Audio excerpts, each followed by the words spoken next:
దేశంలో స్థానిక స్వపరిపాలన అనే చిన్న మొక్కను నాటుతున్నాను. దాన్ని పీకే పరిస్థితి రాకూడదు. ఎన్నికైన సభ్యులతో, అధ్యక్షులతో నేను ఏర్పరుస్తున్న ఈ స్థానిక బోర్డులు భారతదేశ ప్రజాస్వామ్యానికి పట్టుగొమ్మలు కావాలి. బ్రిటిష్ వైస్రాయ్ లార్డ్ రిప్పన్ 1832లో చేసిన వ్యాఖ్య ఇది. నమస్కారం. ప్రతిధ్వని కార్యక్రమానికి స్వాగతం. జాతీయోద్యమ కాలం నుంచి మనం మన భారతదేశం స్వాతంత్రం తర్వాత ఎలా ఉండాలి అనేటటువంటి దాని మీద వచ్చినటువంటి కల్పనలో స్థానిక సంస్థలకి చాలా ప్రాధాన్యత ఇవ్వడం జరిగింది. మనం 73, 74 రాజ్యాంగ సవరణలు కూడా చేసుకుని స్థానిక సంస్థలకి పెద్దపీట వేయాలి అనేటటువంటి సంకల్పాన్ని వెలిబుచ్చుకున్నాం. మన ఆదేశిక సూత్రాల్లో కూడా స్థానిక సంస్థలు రాను రాను స్థానిక ప్రభుత్వాలుగా, స్థానిక స్వపరిపాలనా సంస్థలుగా తీర్చిదిద్దబడాలి అనేటటువంటి సంకల్పాన్ని కూడా, లక్ష్యాన్ని కూడా మనం ముందు ఉంచుకున్నాం. అయితే ఈ లక్ష్య యొక్క సాధనలో మనం ఎంత దూరం ప్రయాణం చేశాం, ఎంతవరకు సాధించగలిగాం, మనకు వచ్చేటటువంటి అడ్డంకులు ఏమిటి అనేటటువంటి దాని మీద ప్రత్యేకమైనటువంటి చర్చని ఇవాళ చేపట్టాం. ఈ చర్చలో పాల్గొనడానికి స్థానిక సంస్థల్ని స్థానిక స్వపరిపాలనా సంస్థలుగా, ప్రభుత్వాలుగా తీర్చిదిద్దాలి అనేటటువంటి ఆశయంతో సుదీర్ఘకాలం పోరాటాలు చేస్తున్నటువంటి 4 నాయకులు మన స్టూడియోలో ఉన్నారు. వారిని పరిచయం చేసుకున్న తర్వాత చర్చను ప్రారంభించుకుందాం. శ్రీ వై బాబు రాజేంద్ర ప్రసాద్, స్థానిక సంస్థల అధికారాలకే సర్పంచులను ఏకం చేసి రాష్ట్ర వ్యాప్తంగా అనేక పోరాటాలు చేసినటువంటి సర్పంచుల సంఘం నాయకులు. డాక్టర్ జయప్రకాష్ నారాయణ్, నమస్కారం. అనునిత్యం స్థానిక సంస్థల అధికారాల కోసం దేశవ్యాప్తంగా పోరాటాలు చేస్తున్నటువంటి నాయకులు, లోక్ సత్తా జాతీయ కన్వీనర్ శ్రీ ఎన్ తులసిరెడ్డి, నమస్కారం అండి. రాజ్యసభ మాజీ సభ్యులు, కడప జిల్లా పరిషత్ మాజీ చైర్మన్, స్థానిక సంస్థల పనితీరును కూలంకషంగా అధ్యయనం చేసినటువంటి రాజకీయ నాయకులు డాక్టర్ టి రాజేశ్వరరావు, నమస్కారం అండి. గతంలో శాసనసభ్యులుగా పనిచేశారు. ప్రస్తుతం వరంగల్ నగర మేయర్గా ఉన్నటువంటి వీరు స్థానిక సంస్థలకు అధికారాలు బదలాయించాలని జరుగుతున్నటువంటి ఉద్యమాల్లో చురుకుగా పాత్ర నిర్వహిస్తున్నారు. చర్చలోకి వెళ్లే ముందు స్థానిక సంస్థల ఏర్పాటు యొక్క నేపథ్యాన్ని ఒకసారి పరిశీలిద్దాం. 1957లో బల్వంతరాయ్ మెహతా నివేదికతో దేశంలో పంచాయతీరాజ్ వ్యవస్థ ప్రాణం పోసుకుంది. జనతా పాలనలో అశోక్ మెహతా సిఫార్సులతో వాటికి జవజీవాలు చేకూరాయి. 1993 ఏప్రిల్ 24న అమల్లోకి వచ్చిన 73వ రాజ్యాంగ సవరణతో పంచాయతీలకు పూర్తి అధికారాలు దక్కాయి. ప్రస్తుతం దేశంలో 2.37 లక్షల పంచాయతీలు ఉన్నాయి. ఎన్నికైన ప్రతినిధులు 34 లక్షల మంది దాకా ఉన్నారు. ఇన్ని లక్షల మంది ప్రతినిధులు ప్రజల చేత నేరుగా ఎన్నుకోబడ్డం ప్రజాస్వామ్య చరిత్రలోనే ఓ అపూర్వం. అయితే పేరుకు పంచాయతీలు లక్షల్లో ఉన్నా వాటి ఆదాయం 750 కోట్ల రూపాయలకు దాటడం లేదు. అంటే దేశంలో ఒక బ్లాక్ సరాసరిన సమకూర్చుకుంటున్న నిధులు 7,000 రూపాయలకు దాటడం లేదు. ఫలితంగా ప్రభుత్వాలు పంచాయతీరాజ్ సంస్థలకు ఏటా 27,000 కోట్ల రూపాయలు కేటాయిస్తున్నాయి. అయినా అనేక రాష్ట్ర ప్రభుత్వాలు ఇప్పటికీ రాజ్యాంగంలో నిర్దేశించిన 29 అంశాలను గాని, వనరులను గాని పంచాయతీలకు బదలాయించలేదు. అందుకు 243G అధికరణలోని లొసుగులను రాష్ట్రాలు వాడుకుంటున్నాయి. ప్రస్తుతం 73వ రాజ్యాంగ సవరణకు ఓ దశాబ్దం దాటిన సందర్భంలో పంచాయతీ వ్యవస్థను సమీక్షించాలని నిపుణులు సూచిస్తున్నారు. మన రాష్ట్రం విషయానికి వస్తే రాష్ట్రంలో 21,943 పంచాయతీలు, 2,08,554 వార్డులు ఉన్నాయి. ఏటా ప్రభుత్వం 1,000 కోట్ల రూపాయల దాకా స్థానిక ప్రభుత్వాలకు కేటాయిస్తోంది. అయితే రాజ్యాంగంలోని 11వ షెడ్యూల్లో పేర్కొన్న 29 అంశాలలో 18 అంశాలనే పంచాయతీలకు ఇవ్వడంతో సర్పంచులు భగ్గుమంటున్నారు. పైగా ఆర్థిక సంఘాలు కేటాయిస్తున్న నిధులను ప్రభుత్వం వేరే పనులకు మళ్లిస్తోందని సర్పంచుల సంఘాలు ధ్వజమెత్తుతున్నాయి. గత ఎన్నికల్లో కాంగ్రెస్ పార్టీ ఇచ్చిన హామీని ప్రస్తుతం నెరవేరుస్తుందో లేదోనని సర్పంచులు ఎదురు చూస్తున్నారు. ఈ వివాదాలు ఇలా ఉంటే ఎన్నికైన సర్పంచుల్లో 6,000 మందికి అక్షర జ్ఞానం లేదు. 4,500 మందికి పైగా సర్పంచులు ఆయా గ్రామాల్లో నివసించడం లేదు. అసలు పన్నులు వసూలు చేయని గ్రామాలు 800కు పైగా ఉన్నాయి. జయప్రకాష్ నారాయణ గారు, మీతో మొదలు పెడదాం. మనం 73, 74 రాజ్యాంగ సవరణలు చేసుకున్నాం. ఒక లక్ష్యాన్ని మనం ముందు పెట్టుకున్నాం. ఎంత దూరం ప్రయాణం చేశాం? మనకి స్థానిక సంస్థలుగా ప్రభుత్వాలైతే ఏర్పడినాయండి పేరుకి. అంటే ఎన్నికలు జరుగుతున్నాయి, కొన్ని చోట్ల ఆలస్యమైనా కూడా కొన్ని సంస్థలుగా నిర్మాణం అయితే జరిగింది. జీవం లేకుండా ఉంది. ఈవేళ 3 కారణాలు ఉన్నాయి. మొట్టమొదటిది రాజ్యాంగంలోనే ఈ రాజ్యాంగ సవరణలు చేసినప్పుడు కొన్ని లోపాలు చూపించారు. కావాలని చూపించారు, తెలియక కాదు.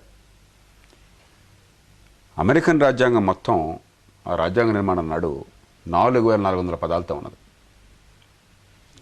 ఈనాటికి అన్ని సవరణలు కలిపి 215 సంవత్సరాల సుదీర్ఘమైన చరిత్రలో అన్ని సవరణలు కలిపి 7,400 పదాలైంది.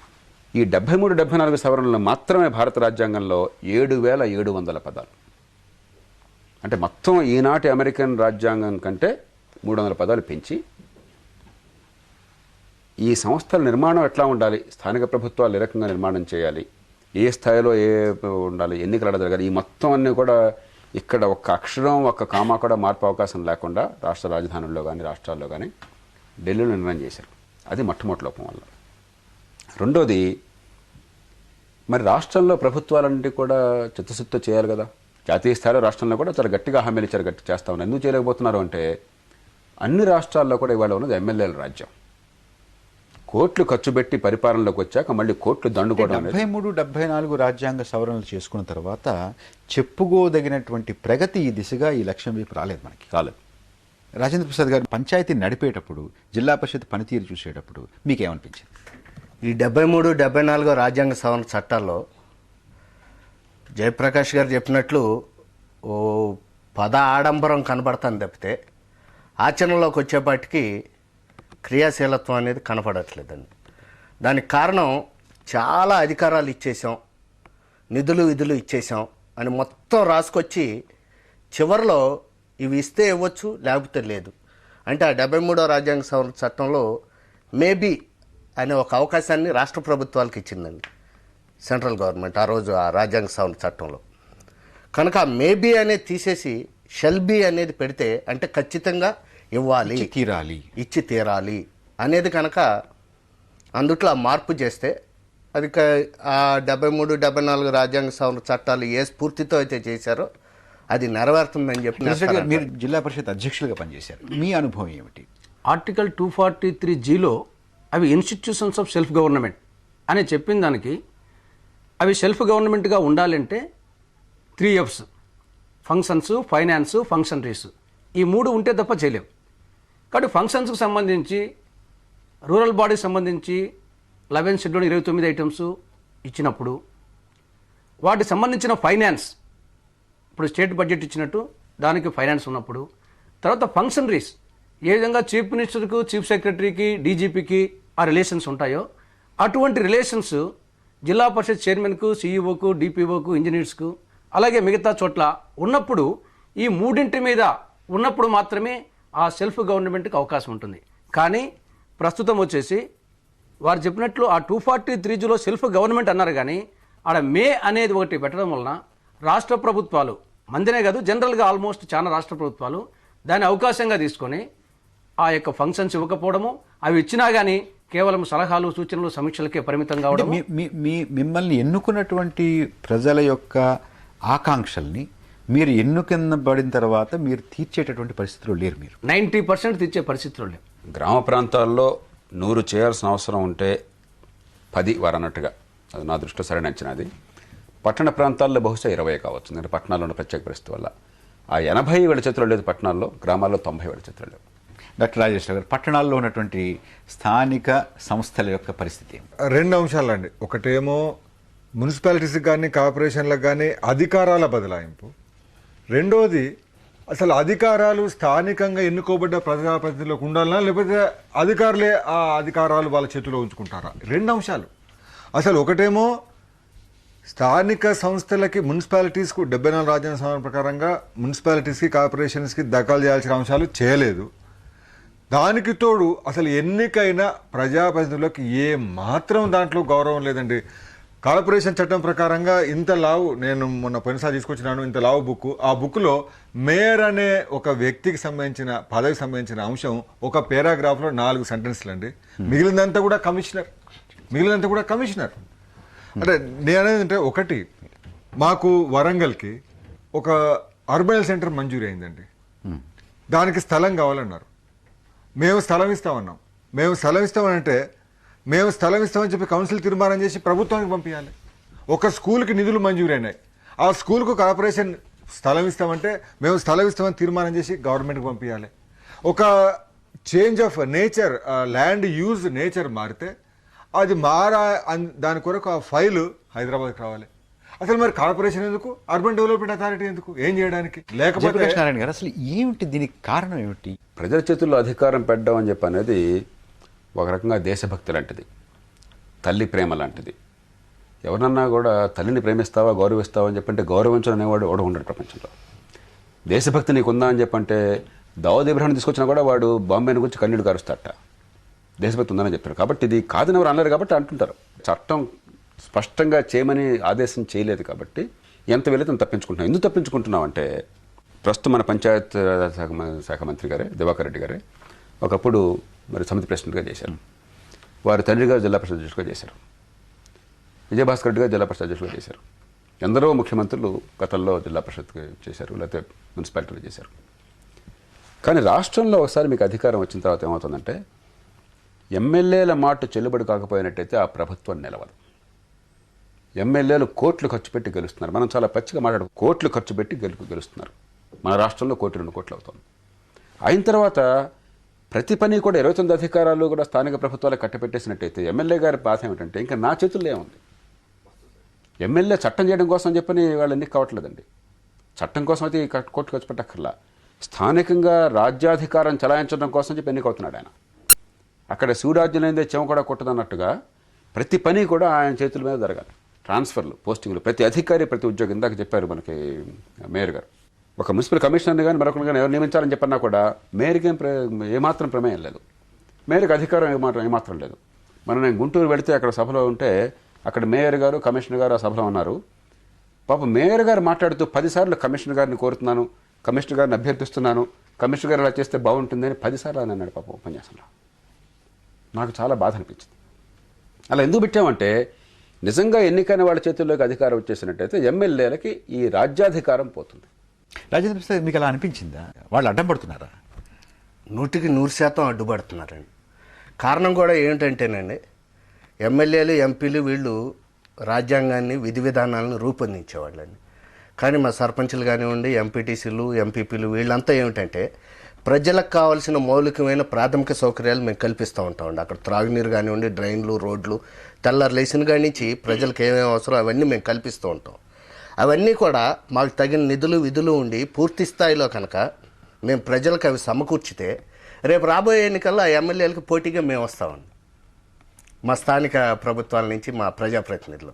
అందుకని చెప్పి వాళ్ళు చాలా ఉద్దేశపూర్వకంగా అన్ని పార్టీల వాళ్ళు అన్ని ప్రభుత్వాలు కూడా అధికారాలు ఇస్తూ ఉంటాం తప్పితే ఒక్క రూపాయి కాదు కదా, ఒక్క అధికారం కూడా మా సర్పంచులకు కానివ్వండి ఇంకా మిగతా ఎవరికి కూడా ఇవ్వటం జరగడం లేదు. రాజేశ్వర గారు, మీ కమిషనర్లని అభ్యర్థించుకునేటటువంటి విజ్ఞప్తి చేసుకునేటటువంటి పరిస్థితుల్లో మున్సిపల్ చైర్మన్లు, మున్సిపల్ కార్పొరేషన్ మేయర్లు ఉన్నారా? 100% మేయర్గా నేను చేసే పని నిస్సందేహంగా మేయర్గా నేను చేసే పని ఏంటంటే మీటింగ్ ఎన్నడు పెట్టాలి అనే ఒక ఫైల్ మీద సంతకం పెట్టాను తప్ప నా సంతకం ఇంకా దేని కూడా పనికిరాదు. అది ఇంకా రాజేశ్వరరావు తప్పుకోలేకపోతున్నారేమో కానీ సార్, వాళ్ళ మున్సిపల్ కమిషనరు 10 లక్షలు ఆన్ ది స్పాట్ రోడ్డు మీద తిరుగుతూ శాంక్షన్ చేయొచ్చండి వాళ్ళ కౌన్సిల్ ఆమోదం లేకుండా. అదే మేయర్ గారికి ఆ అధికారం లేదండి. ఇంకో అధికారం ఉంది, ఎవరన్నా వస్తే ప్రముఖులు వస్తే ఎయిర్పోర్ట్కి వెళ్ళచ్చు. కేవలం నా నిరసన తెలిపేందుకు కొరకే నేను ఇంతవరకు నల్ల గౌన్ వేసుకోలేదండి. నల్ల గౌన్ వేసుకునే పరిస్థితి వస్తే అవసరమైతే నేను మీటింగ్ నిర్వహించాను, అవసరమైతే మేయర్ పదవికి నేను త్యజిస్తాను. నల్లగౌన్ వేసుకోకండి. ఇంతవరకు నల్ల గౌన్ వేసుకోలేదండి. నేను నల్ల గౌన్ వేసుకోలేదు. ఎవరు నడుగుతా కూడా ఇదే మాట చెప్పినాను, నేను వేసుకోను. అంటే అధికారాలు లేని ఒక గౌన్ వేసుకొని అధికారాలు ఉన్నట్టుగా నటించడం ఎంతకాలం? తులసిరెడ్డి గారు, ఎందుచేత స్థానిక సంస్థల్ని నిర్లక్ష్యం చేస్తున్నారు, నిర్వీర్యం ఎందుకు చేస్తున్నారు? అదే ఒక సామెత ఉంది, ముందు వచ్చిన చెవుల కంటే వెనక్కి వచ్చిన కొమ్ములు విన్నాని. మనకు ఈ పరంపరగా అటు స్థానిక ప్రభుత్వాలు, ఇటు రాష్ట్ర ప్రభుత్వాలు, అటు యూనియన్ గవర్నమెంట్ తీసుకుంటే మనకు వేదకాలం నుండి పంచాయతీరాజ్ వ్యవస్థ ఉంది, అంటే లోకల్ బాడీ వ్యవస్థ. 1937లో ఈ ప్రొవిన్షియల్ గవర్నమెంట్స్, 1946లో ఈ యూనియన్ గవర్నమెంట్ వచ్చినప్పటికీ అది ఎందుకో ఇటీవల కాలంలో ఆ యొక్క ఎంపీ ఎమ్మెల్యే అనే పదాలకు చాలా ప్రాముఖ్యత వచ్చింది. ఎమ్మెల్యే దోశ, ఎమ్మెల్యే పంచ అంటే దానికి ఏదో ఒక పెద్ద క్రేజ్ వచ్చిందనమాట. ఎంపీ కంటే కూడా ఎమ్మెల్యే పెసరట్టు. కాబట్టి ఆ క్రేజ్ అనేది మేయర్ పెసరట్టు, దాంతో ఒక క్రేజ్ రావడము, దానివలన సగటు బస్సు ప్రయాణికుని మనస్తత్వం. కాబట్టి ముందు బస్సు ఎక్కినంత వరకు బస్సు ఆగితే బాగుంటుంది, బస్సు ఎక్కిన తర్వాత నెక్స్ట్ స్టేషన్లో ఆకుండే బాగుంటుంది అనే ఒక మనస్తత్వము జనరల్గా మానవుల్లో ఉంటుంది. ఈ క్రేజ్తో ఆ స్థాయికి పోయిన తర్వాత ఇంకా నేను శాశ్వతంగా ఉంటాను అనుకుంటాడు. ఏ ఎమ్మెల్యే కూడా నా 5 years టర్మ్ ఇది, తర్వాత మళ్ళీ నేను ఏమైనా కావచ్చు, ఎంపీ కావచ్చు, జడ్పీ కావచ్చు అని అనుకోవడంలే. ఆ ఎమ్మెల్యేకు ఉండే క్రేజ్తో ఇంకా నేను వచ్చేసి ఏ ఎమ్మెల్యే కూడా నా నియోజకవర్గం అదేదో వచ్చేసి నా ఆస్తి కూడా నా ఇల్లు అని గట్టిగా చెప్పలేడు, కానీ నా నియోజకవర్గం అని మాత్రము అంటే అదేదో ఇంకా నేను జాగీర్ లాగా నేను శాశ్వతంగా ఉంటాను అనే ఒక మనస్తత్వము ఈ క్రేజ్ వలన ఏర్పాటు కావడము, దాన్ని నిలుపుకునే దానికోసము ఇంకా ఇంతకుముందు జయప్రకాష్ నారాయణ గారు చెప్పినట్టు ప్రజెంట్ వ్యవస్థలో ప్రైమ్ మినిస్టర్ ఎంపీల చేతిలో ఉన్నాడు, చీఫ్ మినిస్టర్ క్యాబినెట్ ఎమ్మెల్యేల చేతిలో ఉంది. కాబట్టి ఎమ్మెల్యేలు ఆ క్రేజ్తో తమ పవర్స్ కాపాడుకోవాలా, దానికోసం ఇండైరెక్ట్గా క్యాబినెట్ మీద, ముఖ్యమంత్రి మీద ప్రెజర్ చేయడము, వాళ్ళు కొందరు ఇవ్వాలనుకున్నా కానీ వాళ్ళు ఇవ్వలేకపోవడము, ఇది జరుగుతూ ఉంది. జయప్రకాష్ నారాయణ గారు, రాజకీయ పార్టీలలో ఏదైనా కొంచెం కొంత మెరుగు, కొంత తక్కువ అలాంటిది ఏదైనా ఉందా? కేరళ అత్యుత్తమ ప్రమాణాలు అన్న దృష్టిలో నిజాయితీగా జరిగింది. 2 పార్టీలు ఉన్నప్పుడు కూడా అదివరకు మార్క్సిస్ట్ ప్రభుత్వం ఆధీనంలో ఉన్నా లేదా కాంగ్రెస్ ఆధీనంలో, అసలు దీని గురించి బాగా చర్చ, దీని గురించి ఆలోచన రామకృష్ణ హెగ్డే ముఖ్యమంత్రిగా కర్ణాటకలో అక్కడ బాగా జరిగింది. కానీ బాగా అమల్లో తీసుకొచ్చింది కేరళ రాష్ట్రం. అక్కడ ఏంటంటే ఒక సౌలభ్యం అన్నది. గ్రామ పంచాయతీలు తీసుకున్నట్టయితే కేరళ రాష్ట్రం మొత్తానికి 900 గ్రామ పంచాయతీలు. మనకు ఒక జిల్లాలో 900 ఉంటాయి. 900 గ్రామ పంచాయతీలు లేని జిల్లా బహుశా లేకపోవచ్చు మన రాష్ట్రంలో. చివరికి నిజామాబాద్లో కూడా 900 ఉండొచ్చు గ్రామ పంచాయతీలు మనకి. అక్కడ రాష్ట్రం మొత్తం 900. ఒక్కొక్క పంచాయతీకి సగటు జనాభా ఒక 25,000 30,000 అట్లా ఉంది. దాంతో కొంత సౌలభ్యం కూడా ఉంది, అక్షర జ్ఞానం బాగా ఉన్నది, ప్రజల నుంచి కూడా స్పందన ఉన్నది. స్థానికంగా అధికారులు ఇచ్చేసి బాధ్యత నిర్వహించకపోయినట్టయితే ప్రజలు మన ఊరుకోరని చెప్పినటువంటి భయం ఉన్నది. ఆ కారణంగా కేరళలో వచ్చేసి 40% ప్రణాళిక నిధులు పూర్తిగా వారికి మంజూరు చేసి మీరు నిర్ణయాలు తీసుకొని చెప్పి వారికి బదిలీ చేయడం జరిగింది. దాని వెనకాల చాలా సమర్థమైన అధికారుల అందరి పట్టు కూడా ఉంది. రెండో రాష్ట్రం నా దృష్టిలో కర్ణాటక. హెగ్డే గారి వారసత్వం వల్ల కొంత, హెగ్డే గారితో పాటు నజీర్ సాబ్ గారు, ఆయన పంచాయతీరాజ్ శాఖ మంత్రిగా ఉండి చాలా గొప్పగా చేశాడు, చనిపోయాడు ఆయన. ఆ తర్వాత కాంగ్రెస్ ప్రభుత్వం కూడా కొన్ని కొనసాగించింది. పశ్చిమ బెంగాల్లో కాస్త అటు ఇటుగా ఉందన్నమాట. జాతీయ గ్రామీణాభివృద్ధి సంస్థ ఇటీవల అనేక రాష్ట్రాల్లో పంచాయతీరాజ్ వ్యవస్థల పనితీరును అధ్యయనం చేసి కొన్ని వాస్తవాలను వెల్లడించింది. దేశం మొత్తం మీద కేరళలో స్థానిక ప్రభుత్వాలు పూర్తి స్వేచ్ఛగా, పారదర్శకంగా పనిచేస్తున్నాయని, అక్కడ పంచాయతీలకు నేరుగా నిధులు అందుతున్నాయని పేర్కొంది. కర్ణాటకలో అన్ని అధికారాలు పంచాయతీలకు అప్పగించిందని, బెంగాల్లో అయితే ఏకంగా తన బడ్జెట్లోని 50% నిధులను స్థానిక ప్రభుత్వాలకు కేటాయిస్తున్నట్లు ఆ అధ్యయనంలో తేలింది. అయితే పశ్చిమ బెంగాల్లో ఈ పరిస్థితి 73వ రాజ్యాంగ సవరణ కంటే ముందే ఉంది. మధ్యప్రదేశ్లో స్థానిక ప్రభుత్వాలకు 32 రకాల పన్నుల వసూలుకు అధికారాన్ని అప్పగించారు. ఇక్కడ గ్రామ పంచాయతీలు తమంతటి తాముగా అభివృద్ధి పనులకు 3 లక్షల రూపాయల దాకా ఖర్చు పెట్టేందుకు అవకాశం ఉంది. జయప్రకాష్ నారాయణ గారు, ఇదంతా కూడా వేటగాడు పక్షిని కొట్టే వేటగాళ్ళ తయారైంది. ఆ పక్షి బతకాలంటే నిరంతరం దానికి అదృష్టం ఉండాలి. పక్షి చావాలంటే వేటగాడికి ఒకసారి అదృష్టం చాలు. కాబట్టి ఒక్క ప్రభుత్వం, ఒక్క అధికారి మధ్యలో అడ్డుకుంటే మొత్తం ఆగిపోతుంది. ఒకవేళ ఎమ్మెల్యేలు లేకపోతే సమర్థమైనటువంటి నాయకులుండి ఆ నాయకుడు, ఆ పార్టీ ఒప్పుకున్నా కూడా అధికార యంత్రాంగం ఒప్పుకోదు. కేవలం ఎమ్మెల్యేలు మాత్రం వెళ్ళాలి కాదు. దీనిలో అధికార గడానికి 2 రకాలు ఉన్నాయి. ఒకటేమో అధికార వికేంద్రీకరణ జరిగితే జవాబుదారితనం పెరుగుతుంది. కాబట్టి జవాబుదారితనం లేకుండా ఉండాలంటే అధికారం మొత్తం ముఖ్యమంత్రి చేతుల్లో ఉండి మనం ఆయనకు సమానం కొట్టేస్తుంటే ఇక్కడ ఏం జరుగుతుంది ఆయనకు అర్థం కాదు. అర్థమైనా కూడా ఉన్న 10 మందిలో అటు ఇటు అడ్జస్ట్ చేసుకోవాల్సింది కూడా ఇంకేం చేయలేడు. రెండవది ఏమవుతుంది, కొంతమంది నిజంగా సమర్థులు, నిజాయితీ పరులైన అధికారులు కూడా ప్రజాస్వామ్యం అంటే అవగాహన లేకపోవడం చేత రాజకీయంలో ఉన్న వాళ్ళంతా కూడా చాలా దొంగలు, ఇది చాలా బురద అన్నటువంటి భావానికి వచ్చారు వాళ్ళు. తులసిరెడ్డి గారు, జెడ్పీ చైర్మన్స్గా ఉండేవాళ్ళు సీఎంస్ అయ్యారు. ఇప్పుడు నేనే ఉన్నాను, ఫస్ట్ ఎంపీ అయినాను, నెక్స్ట్ జెడ్పీ చైర్మన్ అయ్యాను. వీరున్నారు, ఫస్ట్ ఎమ్మెల్యే అయ్యారు, తర్వాత మేయర్ అయ్యారు. కాబట్టి ఒక పోస్టు పర్మనెంట్ కాదు. సర్పంచ్లుగా ఉండేవాళ్ళు చేసేసి ముఖ్యమంత్రుల స్థాయికి ఎదగదు. మీకు నిధులన్నీ ఇచ్చేస్తే తినేస్తారంటారు. హైదరాబాద్ నగరంలో నేను కెమెరా ముందు చెప్తున్నాను, ఈవేళ హైదరాబాద్ నగరంలో పోలీస్ ఇన్స్పెక్టర్ పోస్టు వేయాలంటే ఈవేళ జరుగుతున్నది 3 లక్షల నుంచి 5 లక్షల రూపాయల డబ్బులు ఇవ్వాలి. ఇవాళ హర్యానాలో, ఇతర రాష్ట్రాల్లో నేను మొన్న చూశాను, సైనికుడిగా కావాలంటే 80,000 రూపాయలు ఎక్కడ ఖర్చు. దేశంలో అన్ని రాష్ట్రాల్లో కూడా పోలీస్ కానిస్టేబుల్గా నియామకం కావాలంటే 2.5 లక్షల రూపాయల సగటున చాలా ప్రాంతాల్లో జరుగుతున్నటువంటిది. ఎంపీ ల్యాడ్స్ ఫండ్స్ నుంచి మీరు కనుక ఏమన్నా గ్రామంలో స్కూలుకో లేకపోతే రోడ్డుకో డబ్బులు ఇవ్వాలంటే, మీకు తెలుసు రాజకీయంలో మీరున్నారు, నేను దూరం నుంచి చూస్తున్నాను, నాకు తెలుసు, అలాంటి చెప్తుంటారు, వాళ్ళు చెప్తుంటారు. చాలామంది దగ్గర 20% అప్ ఫ్రంట్ ముందు డబ్బులు ఇచ్చేస్తే, 20 లక్షల రూపాయల స్కీమ్ అయితే 4 లక్షల రూపాయలు డబ్బులు ఇచ్చేస్తే అప్పుడు ఆయన ఒక కాగితం ఇస్తాడు. కాగితం ఇచ్చినా కూడా డబ్బు మంజూరు కాదు. ఆ తర్వాత మనం ఎందుకంటే ఆయన 2 కోట్ల రూపాయలకి బదులు 4 కోట్లు 5 కోట్లు శాంక్షన్ ఇచ్చుంటాడు, డబ్బులు తీసేయాలని చెప్పాను.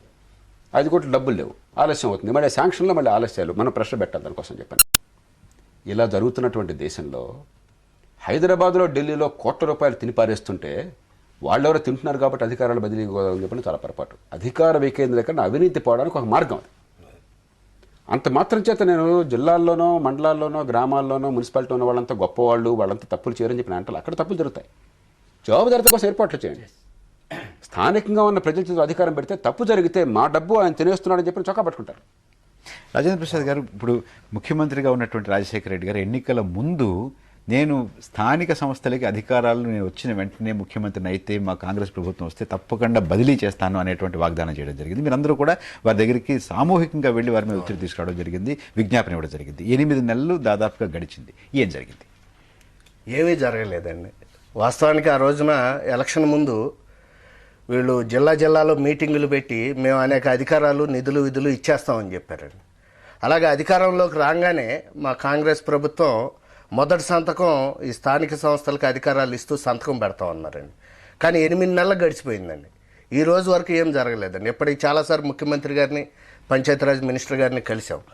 ఇంకా విచారించదగ్గ విషయం ఏంటంటే ముఖ్యమంత్రి గారిని కలిసి అడిగితే ఇలా మాకు ఎస్ఎఫ్సి రాలేదండి, 11th ఫైనాన్స్ కమిషన్ నిధులు రాలేదు, ఇంకా పవర్స్ రాలేదంటే మీకు ఇరిగేషన్ ప్రాజెక్టులు కావాలా లేకపోతే మీ పంచాయతీలకు నిధులు కావాలని ఆయన పరస్పర విరుద్ధమైనటువంటి అదేనండి. అంటే మేము చెప్పామండి దేని దాందేనండి, అవి కావాలి ఇవి కావాలి. మేము పంచాయతీల్లో పనులు చేయకపోతే మమ్మల్ని తిడతారు, ఇరిగేషన్ ప్రాజెక్టులు కడితే మిమ్మల్ని పొగుడతారు. అలాగే ప్రజలకి తెల్లారు లేచిన కానించి డ్రింకింగ్ వాటర్ అనేది ముఖ్యం కదండి, డ్రైన్లు పారటం అనేది ముఖ్యం కదా అని చెప్పాం. కానీ ఆ దిశలో ప్రభుత్వం ఆలోచిస్తున్నట్టు కనపడడం లేదండి. స్థానిక సంస్థలకు అధికారాల బదలాయింపు మీద కాంగ్రెస్ నాయకులు ఏమంటున్నారో ఒకసారి తెలుసుకుందాం. క్యాబినెట్ డిసిషన్ తీసుకొని ఇవాళకి 2 months అయింది. No I think 1/2 subjects have already been added.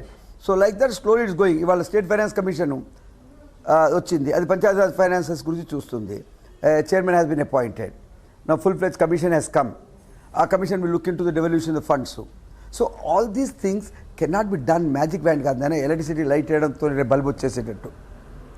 కాబట్టి this is taking time and we are doing the fastest. వాళ్ళకి అధికారాలు ఇవ్వడం, పూర్తిగా 29 సబ్జెక్ట్స్ ఇవ్వాలా అనేది నిర్ణయం అయిపోయింది. ఆల్రెడీ నవ్ సంథింగ్ లైక్ 13 ఇవ్వడం జరిగింది. ఒక్కొక్కటి జరుగుతూ ఉంటుంది. We have to talk to the department and sort out the loss.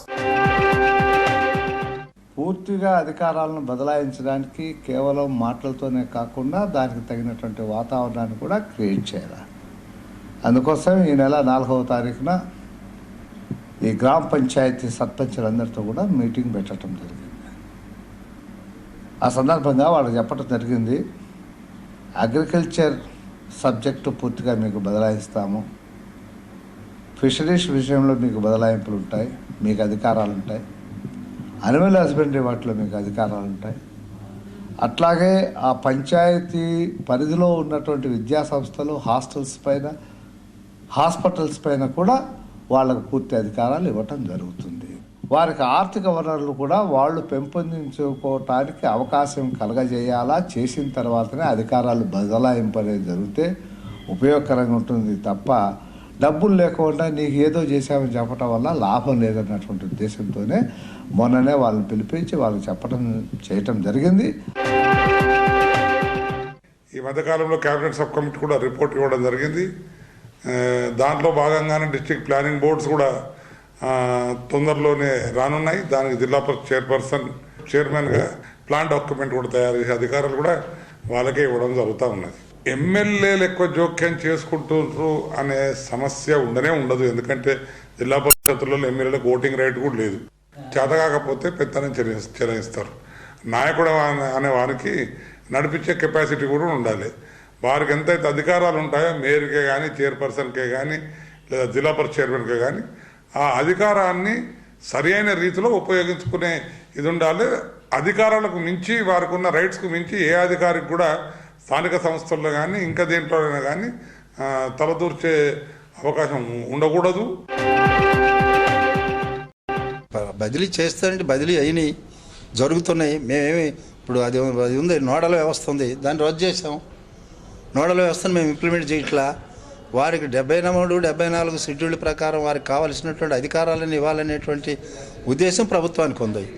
అది మీరు ఎన్నికలు అయిన తర్వాత ఆ విధమైనటువంటి అధికారాలు మేము ఇవ్వకపోతే మీకు వాళ్ళకి ఏంటి తేడా అని మీరు అడగొచ్చు. కానీ ఇవాళ మాకు ఏ విధమైనటువంటి ఆలోచన లేదు, వేరే ఆలోచన లేదు. తప్పకుండా 73 and 74 షెడ్యూల్డ్ ప్రకారం, ఆర్టికల్స్ ప్రకారం తప్పకుండా స్థానిక సంస్థలకు పూర్తి అధికారాలు మేము ఇవ్వటానికే కట్టుబడి ఉన్నాం. కొత్త ప్రభుత్వం రాజేశ్వరరావు గారు 8 నెలల్లో ఈ దిశగా ఏమైనా చర్యలు తీసుకుందా? కొన్ని చర్యలు తీసుకున్నారండి. ఉదాహరణకు కోనేరు రంగారావు గారు, మున్సిపల్ మంత్రి గారు, వారు ఒక మెసేజ్ ఇచ్చినారండి. Let us all work together to help the urban poor in realising the dream of leading and improved quality of life అని ఒక మెసేజ్ ఇచ్చినారండి. ఈ మెసేజ్ ఎవరికి ఇచ్చినారంటే all district collectors, regional directors of municipal administration, municipal commissioner. అరే, ఒక ఎన్నిక కాబడ్డ ప్రజాప్రతినిధి, సీనియర్ నాయకుడు కనీసం లోకల్ బాడీస్ సంబంధించిన ఎన్నిక కాబడ్డ ప్రజాప్రతినిధులకు కూడా ఈ మెసేజ్ ఇచ్చే ఆలోచన చేయకపోతే ఇంకా అధికారులు ఎందుకు ఇస్తారండి? అసలు అధికారులు ఎందుకు మాట్లాడతారండి? ఈ అధికారులకు నేరుగా ప్రభుత్వం నుండి నియమించబడ్డ వాళ్ళు కాబట్టి స్థానికంగా ఉన్న ప్రజాప్రతినిధుల కంటే కూడా శాసనసభ్యులకి, మంత్రులకి, ప్రస్తుతం ఉన్నటువంటి ప్రభుత్వానికి ప్రజాప్రతినిధుల మీద వారికి ఇవ్వాల్సినటువంటి గౌరవం ఇచ్చేటువంటి ఆలోచన లేదు, కనపట్టలేదు. ఆలోచన చేయడానికి పరిస్థితులు లేవు. నేనేమంటానంటే పరిస్థితులు మారాలి. రాజేశ్వరరావు గారు ఎన్నికల ప్రణాళికలో చాలా పెద్ద మాటలు చెప్పారు.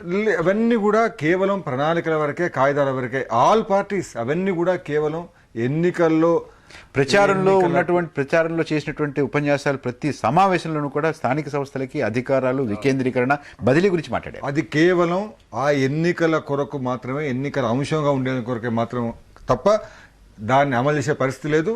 ప్రధానంగా ఈ అధికారాల బదలాయింపు అనేది కేవలం ఒక సర్పంచ్కో, ఒక మున్సిపల్ చైర్మన్కో అనడానికి లేదండి. ప్రజల యొక్క సౌకర్యం కొరకండి. ప్రజలు ప్రతి చిన్న పనికి హైదరాబాద్ రావాల్సిన అవసరం ఏముందండి?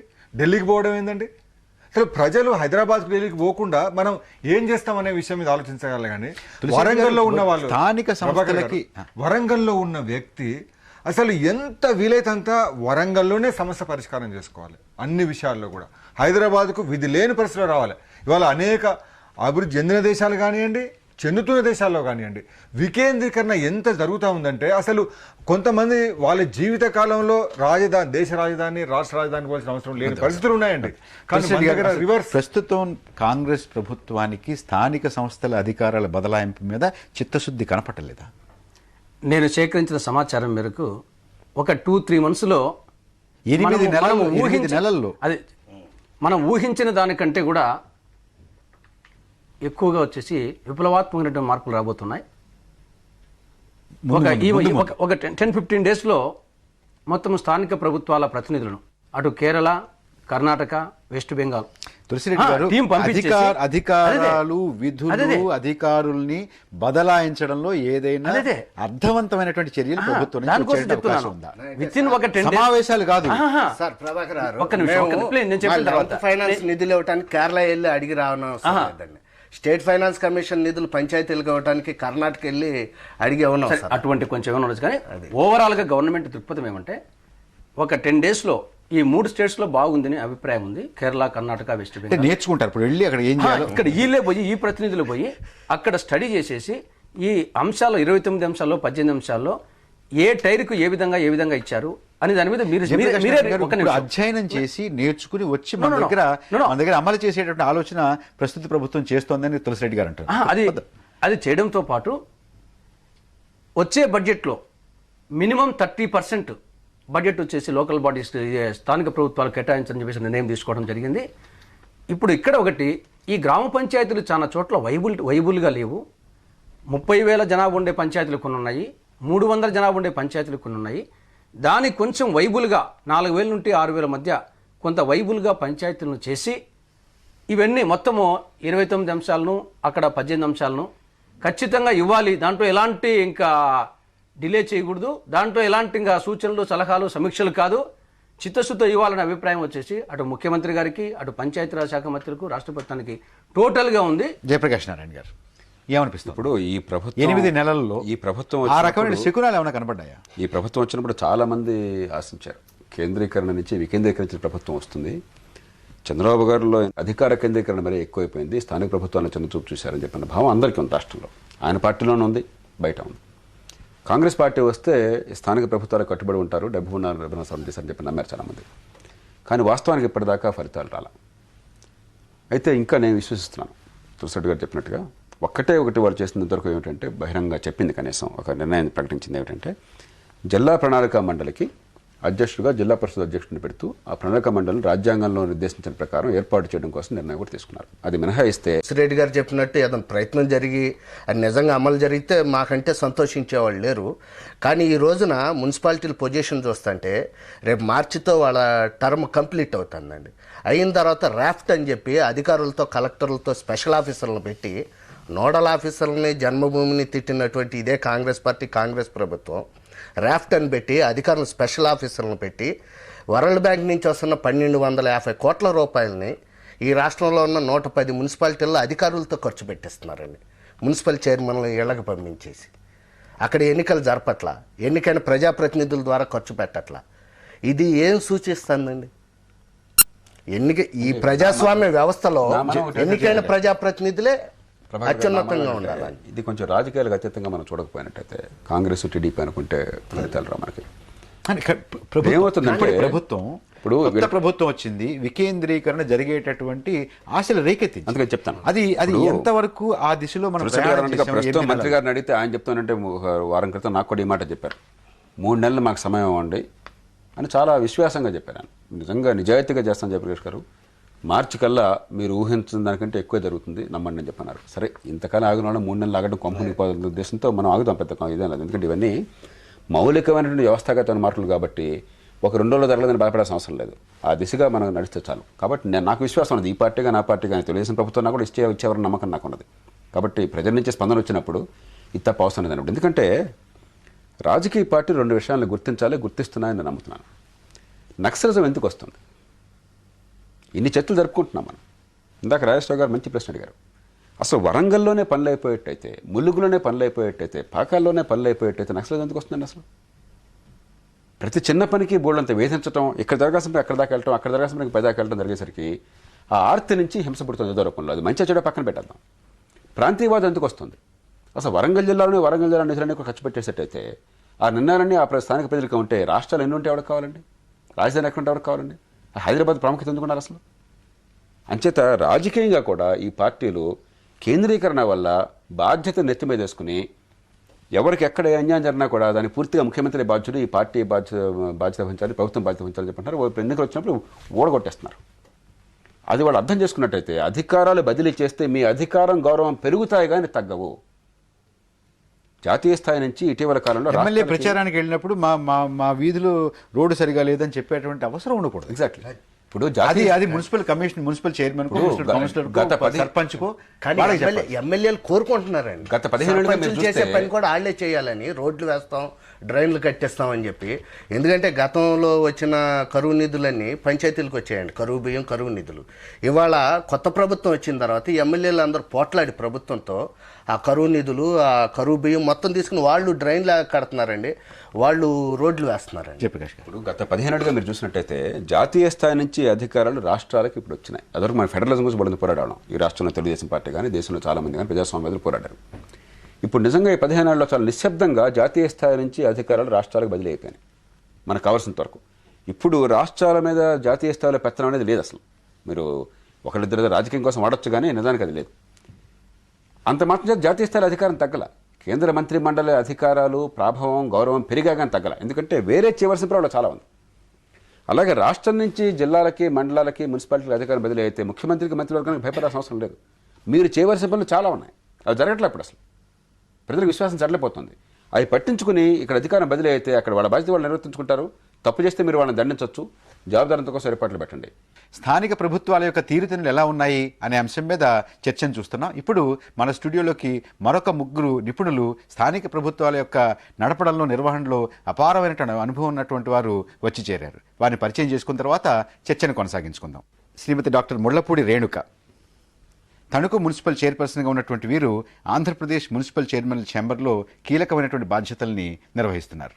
శ్రీ వి పురుషోత్తం రెడ్డి, మాజీ మంత్రి, కాంగ్రెస్ వరిష్ఠ నాయకులు అయినటువంటి వీరు శాసనసభ్యులుగా ఉన్నారు. 1958లో సర్పంచ్గాను, 62లో, 64 సంవత్సరాల్లో 2 సార్లు సమితి అధ్యక్షులుగాను పనిచేసినటువంటి వారు. 3 సార్లు శాసన మండలికి కూడా ఎన్నికైనటువంటి సీనియర్ ప్రజాప్రతినిధి. శ్రీ నోముల నరసింహయ్య. భారత కమ్యూనిస్ట్ పార్టీ మార్క్సిస్ట్ శాసనసభాపక్ష నాయకులు.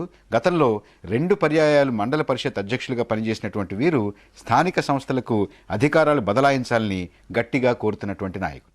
పురుషోత్తం రెడ్డి గారు, మీతో ప్రారంభిద్దాం. అసలు ఇవాళ స్థానిక సంస్థలు స్థానిక ప్రభుత్వాలుగా రూపాంతరం చెందడానికి అది మన లక్ష్యంగా పెట్టుకున్నాం. ఎందుచేత చెందడం లేదు? అడ్డంకులు ఇది మొదట ఉన్నదే, మధ్యలో తీసేశారు ఇవన్నీ. అసలు గాంధీ గారు అన్నది గ్రామ స్వరాజ్యం, రాజ్యం అని అన్నాడు, సొంత రాజ్యం. స్వరాజ్యం అంటే సొంత రాజ్యం. ఆయన దానికి తర్వాత కాన్సెప్ట్ కానీ అదే గ్రామాన్ని ఒక సర్వసత్తాక ప్రభుత్వంగా చేయాలన్నారు. అది కొంతవరకు జరిగింది కూడా. మేము సమితి అధ్యక్షులు ఉన్నప్పుడు, జిల్లా పరిషత్ అధ్యక్షుడిగా ఉన్నప్పుడు ఎవరైనా వచ్చి నువ్వు మంత్రిగా ఉంటావా, జిల్లా పరిషత్ అధ్యక్షుడిగా ఉంటావా అంటే జిల్లా పరిషత్ అధ్యక్షుడిగా ఉంటాననేవాడు. కారణం ఏంటంటే అన్ని పవర్స్ ఉండేవి. జిల్లా మొత్తం మీద ఆయనకు కలెక్టర్ కంటే కూడా ఎక్కువగా ఆయనకు విలువ ఉండేది. సమితి ప్రెసిడెంట్కు అపాయింట్ చేసే అధికారం ఉండే, ట్రాన్స్ఫర్ చేసే అధికారం ఉండే, సస్పెండ్ చేసే అధికారం ఉండే, శాంక్షన్ చేసే అధికారం ఉండే, అన్ని అధికారాలు వాళ్ళకు ఉండే. ఇప్పుడు అవన్నీ లాగేశారు. రాను రాను వేరే వాళ్ళని పెట్టి నోడల్ ఆఫీసర్ అని ఇదని అదని పెట్టి ఇప్పటికైనా అవన్నీ కనుక మళ్ళీ ఇవ్వకపోయినట్టయితే అది మంచి పద్ధతి కాదు. నరసింహయ్య గారు, ఏమిటి కారణం? ప్రధానమైనటువంటి కారకులు నోడల్ వ్యవస్థను సృష్టించినటువంటి గత పాలకులు. రామారావు గారు కాలంలో 1987లో నేను మొట్టమొదటిసారిగా మండల ప్రెసిడెంట్ అయినప్పుడు కొన్ని అధికారాలు ఉండేది, కొంత ప్రజలకు పనిచేయడానికి వీలుండేది. అది రూపాంతరం చెంది చంద్రబాబు గారి కాలంలో నేను గతంలో చెప్పిన పరిస్థితులలో మారిపోయింది. పెత్తనం చెలాయించుకోవడం కోసం మాత్రమే రాష్ట్ర ప్రభుత్వాలు వీటిని నిర్వీర్యం చేసినాయి. 73, 74 రాజ్యాంగ సవరణ ఇచ్చినటువంటి అధికారాలన్నీ బదిలీ చేయాలని చెప్పినా కానీ వీటిని చెయ్యకపోవడం అంటే ఇది తల్లి విషం పెట్టినట్టుగా ఉంది. డాక్టర్ రేణి గారు, ఏమిటి అడ్డం? ఇప్పుడు చెప్పారు, నోడల్ వ్యవస్థ మూలంగానే ఈ స్థానిక సంస్థల అధికారాలన్నీ నిర్వీర్యమయ్యాయండి. అయితే గతంలో నోడల్ అధికారులు అనేది కేవలం ఒక ఫెసిలిటేటర్స్గా ఉన్నారు. ఏదైనా జన్మభూమి కార్యక్రమం జరిగినప్పుడు, ప్రజల్లోకి వెళ్ళినప్పుడు, ప్రజల నుంచి వచ్చిన విజ్ఞాపన పత్రాలు తీసుకున్నప్పుడు ఏదైనా డిపార్ట్మెంట్స్ని కోరిలేట్ చేసుకుంటానికి, కోఆర్డినేట్ చేసుకుంటానికి వీళ్ళు ఫెసిలిటేటర్స్గా ఉన్నారే తప్ప కేవలం వాళ్ళు చెప్పిన పనులే మేము చేయాలని ఎక్కడా మాకు రిటర్న్గా కానీ ఏ విధమైనటువంటి ఆదేశాలు ఏ ప్రభుత్వం నుంచి రాలేదు మాకు. కానీ ఇప్పుడు చూస్తే ఈ వారం రోజుల్లో ర్యాఫ్ట్ అనేది పెట్టారు, rapid assessment and feedback town teams అని. ఇప్పుడు వీళ్ళకి ఇచ్చినటువంటి స్పష్టమైన ఆదేశాలు ఇచ్చారు. ఇక్కడ ఏదైనా ఉంటే మీరు ఈ యొక్క టీము అండర్ కలెక్టర్ని నోడల్ పాయింట్ కింద వేసి వాళ్ళ నుంచి ఒక 3 అధికారులని ఒక టీం కింద వేసి వీళ్ళు టౌన్ అంతా పర్యటన చేసి అక్కడ ఉన్నటువంటి సమస్యల్ని తెలుసుకొని దాన్ని మీరే పనులు చేపట్టండి. ఏదైనా మీకు కావాలంటే మీరు కలెక్టర్ని సంప్రదించండి, లేదంటే ఇక్కడ స్టేట్ హైదరాబాద్లోనే ఒక సెంటర్ని ఏర్పాటు చేసి ఇవన్నీ కూడా డైరెక్ట్గా మానిటర్ చేస్తానికి ఒక వ్యవస్థ ఏర్పాటు చేస్తున్నాము అని. అంతేకాకుండా మొన్న జరిగినటువంటి జిల్లా కలెక్టర్స్, మున్సిపల్ కమిషనర్స్ వర్క్షాప్లో కూడా ముఖ్యమంత్రి గారు చాలా స్పష్టంగా మీరు మున్సిపల్ చైర్పర్సన్స్ కానీ కౌన్సిలర్స్ కానీ చెప్పిన పనులే చేయనక్కర్లేదు, అక్కడ మీరు గుర్తించిన పనులన్నీ మీరు చేసేయండి, మీకు సర్వాధికారాలు, మీకు ఏదున్నా సరే ఇన్ కన్సల్టేషన్ విత్ కలెక్టర్ అని చాలా స్పష్టంగా చెప్పారు.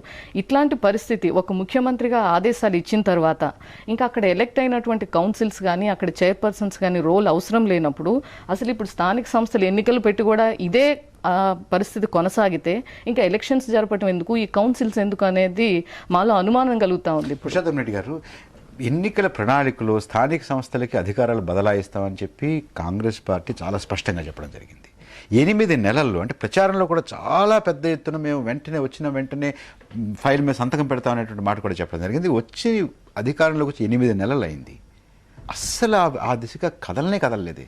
అసలు వెంటనే చేస్తామనేది కరెక్ట్ కాదు, ఎవరైనా అనకూడదు. ఎప్పుడైనా వచ్చిన తర్వాత అవగాహన చేసుకోవటానికి తప్పదు. 8 నెలలు 6 నెలలు అవుతుంది. ఒక చిన్న విషయం ఉంది. ఇప్పుడు ఉచిత విద్యుత్తో పాటు స్థానిక సంస్థల అధికారాల బదలాయింపు రెండింటి మీద మేము తొలి సంతకం చేస్తామని ముఖ్యమంత్రి గారు అప్పుడు పాదయాత్రలో కానీ ఉద్యమం జరిగినప్పుడు కానీ చాలా విస్తృతంగా ప్రచారం చేయటం జరిగింది. వారికి మళ్ళీ అర్థం చేసుకుని బదలాయింపు చేయడానికి అవసరం అని అంటున్నారు. దాని ఏమీ అవసరం లేదు. ఇప్పుడున్న ముఖ్యమంత్రి రాజశేఖర రెడ్డి గారికి 25-30 సంవత్సరాల రాజకీయ అనుభవం ఉంది. స్థానిక సంస్థలకు అధికారాలు బదలాయింపు మీద గతంలో ఉద్యమాలు చేశారు. ఇటువంటి సందర్భంలో మళ్ళీ ఇంకా టైం తీసుకొని బదలాయింపు కోసం అవసరమే లేదు time ఎట్టి పరిస్థితుల్లోనూ. పురుషోత్తం రెడ్డి గారు, ఎవరు ముఖ్యమంత్రిగా ఉన్నా ఏదున్నా కూడా విడిపాలన పురుషోత్తం రెడ్డి గారు, ఆ దిశలో ప్రభుత్వం ఆలోచిస్తోందా, చర్యలు తీసుకుంటోందా? ఈ 8 నెలల్లో ఏం జరిగింది? ఆలోచించాల్సిన అవసరం ఉంది. ప్రభుత్వం మీద ఏ పార్టీ అయినా ఒత్తిడి తీసుకురావాల్సిన అవసరం ఉంది. నరసింహ గారు, మీకు ఏమనిపిస్తుంది? ఖచ్చితంగా ఈ ప్రభుత్వం అటువైపు వెళ్లాల్సిన అవసరం ఉంది. వెళ్ళకపోతే అటువైపు నుంచి ఉన్నటువంటి సోదరి ఈ విషయంలో మాట్లాడేటువంటి పద్ధతులలో కొంత హక్కు లేదని నేను అనుకుంటున్నాను. ఎందుకంటే మేమున్నటువంటి అధికారంలో ఉన్న బెంగాలంలో ఇవాళ 73, 74 రాజ్యాంగ సవరణకు సంబంధించి అన్ని అధికారాలు బదలాయించాం. ఖచ్చితంగా ఈ ప్రభుత్వం అటువైపు వెళ్లాల్సినటువంటి అవసరం ఉంది. అప్పుడు మాత్రమే ఎన్నికలలో చేసినటువంటి మొన్న ముఖ్యమంత్రి గారు పెట్టినటువంటి సమావేశంలో కలెక్టర్లు, మున్సిపల్ కార్పొరేషన్లు, మున్సిపల్ కౌన్సిల్స్ యొక్క కమిషనర్స్ వీళ్ళని మాత్రమే పెట్టారు, ప్రజాప్రతినిధుల్ని అసలు దానికి పిలవలేదు అనేటటువంటి ఆరోపణ కూడా ఉంది. ఆ రకమైనటువంటి అభ్యంతరాన్ని చాలా మంది ప్రజాప్రతినిధులు 100% తప్పు. ఇది ప్రజాస్వామ్య ప్రక్రియలో స్థానిక ప్రభుత్వాలు నడపగలిగి స్థానిక ప్రభుత్వాలలో ప్రజాప్రతినిధులు కాగలిగితేనే రాష్ట్ర ప్రభుత్వానికి కానీ కేంద్ర ప్రభుత్వానికి కానీ ఒక ప్రజాప్రతినిధిగా ప్రజాస్వామ్యయుతంగా పనిచేసేటువంటి అనుభవం వస్తుంది. ఆ రకమైనటువంటి నిపుణత ఏర్పడుతుంది. ఆ రకంగా రానియకపోవడం అంటేనే నేను ఇంతకుముందు చెప్పినాను, తల్లి విషం పెట్టి చంపేస్తున్నట్టు తప్ప మరొకటి కాదు. అటువైపు రానియాల్సిన బాధ్యత ఈ రోజు పాలకుల మీద ఉంది. రేణుక గారు, ముఖ్యంగా స్థానిక సంస్థల ప్రజాప్రతినిధులకి కానీ అవకాశాలు, అధికారాలు ఇస్తే అక్కడ ఎన్నికైనటువంటి ఎమ్మెల్యేలకు కానీ మంత్రులకు కానీ వాళ్ళు చెప్పిన వాటికి పనులు జరగవు, వాళ్ళకి ఏదో కొంత అధికార వికేంద్రం వాళ్ళకు జరుగుతుందన్న భయం తప్ప ఇది ఎప్పుడైతే ఇది వికేంద్రీకరణ జరుగుతుందో, ముఖ్యంగా స్థానిక ప్రభుత్వాలు అంటున్నాం, తప్పకుండా అవసరం ఉంది. వీళ్ళు కూడా ప్రజలతో ఎన్నికైబడినటువంటి ప్రజాప్రతినిధులు కాబట్టి వీళ్ళు ప్రజలకు కొన్ని హామీలు ఇచ్చి అధికారంలోకి వచ్చారు. తప్పకుండా వాటిని నెరవేర్చవలసిన బాధ్యత కూడా వీళ్ళ మీద ఉంది. అట్లాంటప్పుడు బయట నుంచో అధికారులు ఎవరో వచ్చి వీళ్ళ మీద ఒత్తిడి తీసుకొచ్చి కాకుండా వీళ్ళకు కొన్ని అధికారాలు, హక్కులు, వీళ్ళకు డెసిషన్ మేకింగ్ దగ్గర ఎట్ ఆల్ లెవెల్స్ తప్పకుండా డీసెంట్రలైజ్ చేయవలసిన అవసరం ఉంది. అడ్డంకి స్పష్టంగా చెప్పాలంటే ఒకటండి, సూటిగా చెప్పాలంటే వారి అధికారంలోకి వచ్చినప్పుడు ఇతరులు స్థానిక ప్రజాప్రతినిధులుగా ఎక్కువ మంది ఉన్నారు. ఈ స్థానిక ప్రజాప్రతినిధుల్ని మనం అవకాశం ఇవ్వడం వల్ల వారి పార్టీ ఎంతో కొంత వేళ్ళు ఉనుకుంటుంది అనేటువంటిది ఒక ప్రధానమైనటువంటి అడ్డంకి. ఈరోజు రాజశేఖర రెడ్డి గారు కూడా నేను చేస్తానని చెప్పేసి అన్న, రాజశేఖర రెడ్డి గారికి స్వయాన చేయాలనే ఉద్దేశం ఉన్నా కింద ఉన్నటువంటి వాళ్ళు ఇతర పార్టీలకు సంబంధించిన ప్రజాప్రతినిధులు ఎక్కువ ఉండడం వల్ల వీళ్ళు వేళ్ళు ఉనుకోవడం వల్ల వాళ్ళ పార్టీ బలోపేతం. ఆ పని చేస్తే మా నియోజకవర్గంలో మేము ఏమైపోవాలి, మేము చెప్పేటువంటి పనులు జరగవు అనేటువంటి ఒత్తిడి ఒక ప్రధానమైనటువంటి ఆలోచనతో ఉంది. ఇది తప్పు. ఆయనకు ఒక అవకాశం ఏంటంటే ఇటు అటు ఎటు వీలైతే అటు వాయించే అవకాశం, రెండు వైపులా వాయించే అవకాశం. మాకు అది లేదు. లేకున్నా కూడా కేవలం పార్టీలను అనేదానికంటే అప్పటికి ఇప్పటికి తేడా ఏమిటంటే అప్పుడు టవరింగ్ పర్సనాలిటీస్ ఉండేది, మంత్రులు కానీ ముఖ్యమంత్రులు కానీ. కాబట్టి జిల్లా పరిషత్ చైర్మన్ పెద్దవాడైనా కూడా వీళ్ళు అతనికంటే పెద్దవాళ్ళు కాబట్టి నడిచిపోయింది. ఇప్పుడు టవర్లు ఉన్నాయి మనకి. ఇప్పుడు వీళ్ళు ఎదుటివాడిని చూసి భయపడేటువంటి రోజులు ఇప్పటి లీడర్షిప్ ఏదైనా, ఏ పార్టీ అయినా కానివ్వండి, ఏదైనా కానీ. అందుకోసం కొంత ఈ నోడల్ వ్యవస్థను పెట్టే ఇంకో రకంగానో వాళ్ళని కొంచెం తగ్గించే ప్రయత్నంలో ఉంది ఎవరైనా కానివ్వండి. కాబట్టి దీన్ని ఎదుర్కోవాలంటే అందరం కలిసి పనిచేయాలి. ఊరికే విమర్శించుకుంటే లాభం లేదు, ఇదంటే లాభం లేదు. ఇప్పుడు మా దగ్గర బెంగాల్లో బ్రహ్మాండంగా ఉన్న స్థానిక సంస్థలు అన్నారు. స్థానిక సంస్థ అంటే ఏదంటే కమ్యూనిస్ట్ సంస్థ, అవి నడుపుతాయి. ఇవన్నీ మనకు తెలిసిందే. ఇక్కడ అట్లా లేదు. ఇక్కడ ప్రజాస్వామ్యయుతంగా నడవాలి. జయప్రకాష్ నారాయణ గారు, ఒకటి మనం మిగతా దేశాల్లో ఏ రకంగా ఉంది స్థానిక ప్రభుత్వాలకు ఇచ్చేటటువంటి ప్రాధాన్యత? ప్రజాస్వామ్యం బాగుందనుకున్నటువంటి ప్రతి దేశంలో కూడా అసలు దేశ రాజధానిలో ప్రభుత్వం ఏమిటి, రాష్ట్రంలో ప్రభుత్వం ఏంటి ఎవరికి పట్టదు. వాళ్ళకి ప్రభుత్వం అంటే 180 సందర్భాల్లో అవసరమైనటువంటిది పనిచేసి గట్టి చెప్తే అసలు కానివ్వరు. అలాంటి అంటే అలాగని చెప్పినప్పుడు జార్జ్ బుష్కి అధికారం లేకుండా పోలా. మనం గుర్తించవలసిన విషయం ఏంటంటే ఢిల్లీలో ఉన్న వాళ్ళు అధికారం వదులుకుంటే రాష్ట్రాలకు అధికారం బదిలేస్తే ఢిల్లీలో వాళ్ళకి అధికారం తగ్గల, ప్రాభవం పెరిగింది, గౌరవం అధికారం పెరిగింది. అయితే వేరే రంగాల్లో వచ్చింది. అలాగే రాష్ట్రం నుంచి పంచాయతీలకి మున్సిపాలిటీలకు అధికారాలు పంపించేస్తే ఈ రంగంలో ఈ రూపంలో అధికారాలు అక్కడ బదిలీ అయితే బాధ్యతలు వాళ్ళకి వెళ్తాయి, కానీ వేరే పని చేయాల్సిన పని కూడా ఉంటుంది. కాబట్టి ఇదేది ఒకటి ఇచ్చేస్తే పోయేటువంటిది కాదు. మనకి ఇంకా బోల్డ్ పనులు ఉన్నాయి చేయాలి. ఈ దేశంలో చేయడానికి పనులు లేవా, బోల్డ్ అని ఉన్నాయి. ఇదంతా లేనటువంటి భయాలు పెట్టుకోవడం. ఎక్కడ మన ఆదర్శమైనటువంటి నమూనాను ఎక్కడ చూడొచ్చు? ఇప్పుడు జర్మనీలో చూడొచ్చండి, పశ్చిమ యూరోప్లో దాదాపు అన్ని దేశాల్లో చూడొచ్చండి. ఇవాళ కొత్తగా సోవియట్ నుంచి విడుదలైపోయినటువంటి, లేకపోతే ఈస్టర్న్ యూరోప్ నుంచి బయటకు వచ్చేసినటువంటి ఆ కమ్యూనిజం నుంచి బయటపడేటువంటి దేశాలన్నింటిలో కూడా చూడొచ్చండి ప్రస్తుతం. చెక్ రిపబ్లిక్, స్లోవాకియా, స్కాండినేవియాలో చూడొచ్చండి, అమెరికాలో చూడొచ్చండి, ఆస్ట్రేలియాలో చూడొచ్చు, అమెరికాలో చూడొచ్చు. అమెరికాలో అసలు జులియాని ఎక్కడికో వెళ్ళక్కర్లా, న్యూయార్క్ మేయరు. 10 ఏళ్ల క్రితం న్యూయార్క్ నగరం చాలా దారుణంగా ఉండేది. అక్కడ హింస, నేరాలు, ఆ అండర్ గ్రౌండ్ ట్యూబ్ రైలు మంచిది ఉన్నా కూడా వెళ్ళడానికి ధైర్యం పడుకుండేది. అంత మగ్గింగ్, ఎవరు చంపేస్తారని చెప్పి భయం అలా ఉండేది. అలాంటిది కేవలం ఒక్క మనిషి ఒక మేయర్గా మొత్తం మార్చగలిగాడు. ఒకటి, ఆయన అసాధారణ నాయకుడు. రెండోది, ఒక మేయర్కి అన్ని రంగాల్లో మార్పులు తీసుకొచ్చే అధికారం, బాధ్యత రెండు ఉన్నాయి. మనకి ఇవాళ ఒక మేయర్ వచ్చి, ఒక జిల్లా పరిషత్ చైర్మన్ వచ్చి చేద్దాం అనుకున్నా కూడా ఏ రకమైన బాధ్యత, అవకాశం లేదు, అధికారం లేదు. పోనీ మనం హైదరాబాద్లో ఉన్న, ఢిల్లీలో ఉన్న చేయగలుగుతున్నారో చేయలేకపోతున్నారు. ప్రధానమంత్రి అన్నప్ప ఆయన పని చేయనుకుంటారు. అంచేత ప్రపంచంలో మంచి పరిపాలన ఉన్న ప్రతి దేశం, ఉదాహరణ లండన్ తీసుకోండి. లండన్ నగరంలో డేవిడ్ లివింగ్స్టన్ అని చెప్పిన మేయర్. ఆయన ప్రత్యక్షంగా లండన్ నగర పౌరులంతా కూడా ఎన్నుకున్నారు. ఆయన 1 కోటి మంది పౌరులు ఎన్నుకున్నారు. ఆయన నిజంగా ఎన్నికైనప్పుడు లేబర్ పార్టీ వాడైనప్పటికీ కూడా టోనీ బ్లేర్కి ఇష్టం లేదు. అందుకని ఆయన క్యాండిడేట్ కాకుండా అడ్డుపడ్డాడు. స్వతంత్రంగా నిలబడి ఇద్దరిని ఢంకాబజాన్ని జోడించారు ప్రధాన పార్టీలని. ఆ నగర మేయర్కి అధికారులను మొత్తం బదిలీ చేశారు. కాబట్టి ప్రపంచంలో మనం ఆదర్శంగా అనుకుంటున్నటువంటి ఏ ప్రజాస్వామ్యాన్ని మీరు చూడండి, స్థానిక ప్రభుత్వాలకు అధికారాలు పనిచేస్తే పైన వాళ్ళకి బాధ్యతలు తగ్గుతాయి తప్ప అధికారం తగ్గదు, గౌరవం పెరుగుతుంది. ఈవేళ మన గ్రామంలో ఏ తప్పు జరిగినట్టు ముఖ్యమంత్రి గారిని తిడుతున్నాం. చంద్రబాబు నాయుడు గారికి ఎందుకు ఇప్పుడు రేణుక గారు ఎన్నో చెప్పొచ్చు, కొళాయి లేకపోతే మా ఎంపీని అంటున్నాం. అది ఇవాళ ఎందుకు ఇంత విధిలో కొళాయి లేకపోతే మన ఎన్నికల్లో ఇంత గట్టిగా ఎందుకు ప్రతిస్పందన వచ్చింది, ఇన్ని సీట్లు ఎందుకు పోయినాయంటే ఒకటే ఒక కారణం. మంచి వీళ్ళు చెప్పుకుంటున్నారు, చూసుకుంటున్నారు, కానీ జరిగిన ప్రతి చెడుకి, జరగనటువంటి ప్రతి మంచికి కూడా బాధ్యత ఒక్క మనిషిని పెడుతున్నారు, సంగతి గుర్తించలేకపోయినారు. కాబట్టి అధికార కేంద్రీకరణ రేపొద్దున మీ అధికార హననానికి దారితీస్తుంది. మొన్న వర్క్ షాప్ జరిగింది. మెయిన్ ఉద్దేశం ఒకటి, వాళ్ళ హిడెన్ ఎజెండా ఏంటి, రాబోయే మున్సిపల్ ఎన్నికల్లో కాంగ్రెస్ పార్టీ ప్రయోజనాలను ఎట్లా కాపాడుకోవాలనేది అధికారులకు తెలియజేసేదిగా ఉంది. కానీ నిజంగా వాస్తవంగా అక్కడ సమస్యలు ఏంటి, వాటిని పరిష్కరించే దిశగా మనకు చర్చ జరగాలన్నది లేదు. అలాగే ఇప్పుడు లోకల్ బాడీ ఎలక్షన్స్ ఉన్నాయి. లోకల్ బాడీ ఎలక్షన్స్ గురించి అంటున్నాము. ఇప్పుడు ప్రతి 5 years కి మనం ఎలక్షన్స్ పెట్టుకోవాల్సిన బాధ్యత ఉంది. దీన్ని ఏదో ఒక సాకుతో దీన్ని ప్రొలాంగ్ చేయాలని తప్ప, నిజంగా అదే ఉంటే ఇప్పుడు వార్డుల పునర్విభజన ఉంది, ఇదేదో పొలిటికల్ ఎంప్లాయ్మెంట్ కోసం తయారైనట్లుగా ఉంది. కానీ నిజంగా కాంగ్రెస్ పార్టీకి ఇన్ టైంలో ఎలక్షన్ జరపాలన్న ఉద్దేశమే ఉండుంటే సెప్టెంబర్లో జీవో ఇష్యూ చేసి హడావిడిగా మళ్ళీ ఆ జీవో ప్రకారం అయితే వార్డులన్నీ కూడా కుదింపు అవుతుందని చెప్పి ఎప్పుడైతే కాంగ్రెస్ ఎమ్మెల్యేల నుంచి కానీ మరి వాళ్ళు ఎన్నికల ముందు ఇచ్చిన హామీ ప్రకారం ఏదైతే 14,000 మందికి ఉద్యోగం కల్పిస్తామన్నట్లుగా మాట్లాడిన తీరుకి ఇది మరి ప్రతికూలంగా తయారైంది. కాబట్టి ఈ జీవోని రద్దు చేసి మళ్ళీ 468 జీవోని ఇష్యూ చేశారు. దీని మూలంగా సుమారు 2 నెలల పాటు మొత్తం ఎంప్లాయీస్ అంతా దాని మీద పనిచేశారు. సుమారు 1.5 కోటి వరకు మరి ప్రజాధనం ఇదంతా కూడా దీన్ని వేస్ట్ చేశాము. అంతా అయిపోయిన తర్వాత మళ్ళీ ఇప్పుడు కొత్త జీవో ఇష్యూ చేస్తే దీని ప్రకారం ఇంకొక 500 వార్డ్స్ యాడ్ అవుతున్నాయని చెప్పి దీని ప్రకారం చేయాలని ఒక కంక్లూజన్కి వచ్చారు. ఇప్పుడు దీని ప్రకారం కూడా ఎక్కడ కూడా వర్క్ స్టార్ట్ చేసి మనం నిజంగా ఎలక్షన్కి వెళ్ళవలసినటువంటి దానికి కావాల్సిన ఎలక్షన్ ప్రాసెస్ ఎక్కడ మొదలు పెట్టకపోవటం. చెప్పండి, మీరు మున్సిపాలిటీ నిర్వహించినటువంటి అనుభవంతో ముఖ్యమంత్రి గారు ఇవాళ నగరబాట మరొకటి అని చెప్పి వచ్చి వీధిలోకి వచ్చి ఇచ్చేటటువంటి వాగ్దానాలని ఆచరణ సాధ్యమేనా? ఇది అసలు అవసరం లేదంటున్నాను. ఈ నగరబాట, రాజీవ్ పల్లెబాట ఇవన్నీ ప్రచార బాటలో సాగుతున్నాయి. కానీ ఇప్పుడు పల్లెబాటకి వెళ్ళారు. ఉదాహరణకు ఒక్క నిమిషం, మనము రాజీవ్ పల్లెబాట అని మొదలు పెట్టాం. 8 నెలలు ముఖ్యమంత్రి గారు పల్లెలు తిరిగారు, హామీలు ఇచ్చారు, విజ్ఞాపనలు తీసుకున్నారు. ఏ మేరకు ఇవన్నీ కూడా సఫలీకృతం అవుతున్నాయనేది ఒకసారి చూస్తే మరి పల్లెబాట మూలంగా చాలా ప్రదేశాల్లో 50 కోట్లు 100 కోట్లు వెళ్ళిన ప్రతి దగ్గర అడిగిన వాళ్ళకి అడగని వాళ్ళకి కూడా హామీలు ఇచ్చారు. హామీలు ఇవ్వటం కాకుండా పలానా తిథి తారీఖులను కూడా ప్రకటించి ఆ సమయానికి పూర్తి చేస్తామని చెప్పి ప్రకటించారు. మళ్ళీ ఇప్పుడు అదే బాటలో నగరబాట మళ్ళీ వెళ్ళి కొత్తగా సమస్యల్ని మనం తెలుసుకోవాల్సిన అవసరం లేదు.